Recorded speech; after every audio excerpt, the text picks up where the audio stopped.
কিছুক্ষণের মধ্যেই রাজশাহী বিমানবন্দরে পৌঁছাবেন বিএনপি চেয়ারম্যান তারেক রহমান। এরপরে মাজার জিয়ারতের পরে তিনি রাজশাহী জনসভায় যোগ দেবেন। এই সংক্রান্ত খবর জানানোর জন্য সহকর্মীরা অপেক্ষা করছেন। আমরা শুরুতে বিমানবন্দর এলাকায় যাব, সেখানে আমাদের সহকর্মী তারেক মাহমুদ অপেক্ষা করছেন। ইতোমধ্যেই তো তারেক রহমানকে বরণে বিমানবন্দরে নেতাকর্মীরা ভিড় করেছেন এবং সবকিছু ঠিকঠাক থাকলে হয়তো 12টা 25 নাগাদ তার বহনকারী যে বিমানটি অবতরণ করবার কথা। প্রস্তুতি কেমন দেখছেন তারেক? সিলভার টিপ কন্ট্যাক্টে তৈরি নিরাপদ ও নান্দনিক ক্লিক সুইচ নির্ভরতা জীবন জুড়ে।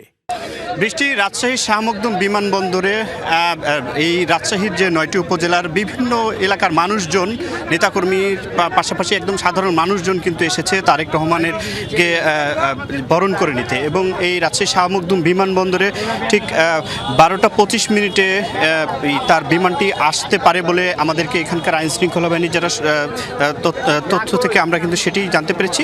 এবং এই শাহ মখদুম বিমানবন্দরে তিনি অবতরণ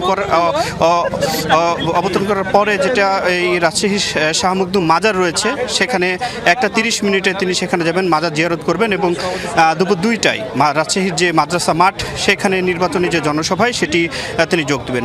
এরই মধ্যে রাজশাহীর যে এই শাহ মখদুম বিমানবন্দরে রাজশাহীর বিভিন্ন গ্রাম থেকে শুরু করে বিভিন্ন উপজেলার যে গ্রামগুলো রয়েছে, সেখান থেকে রাজশাহী শহরের অনেক নেতাকর্মী কিন্তু এসেছেন এবং সাধারণ মানুষজন এসেছেন তারেক রহমানকে বরণ করে নেওয়ার জন্য। সকলে কিন্তু অধীর আগ্রহে রয়েছেন তারেক রহমানকে এক নজর দেখার জন্য।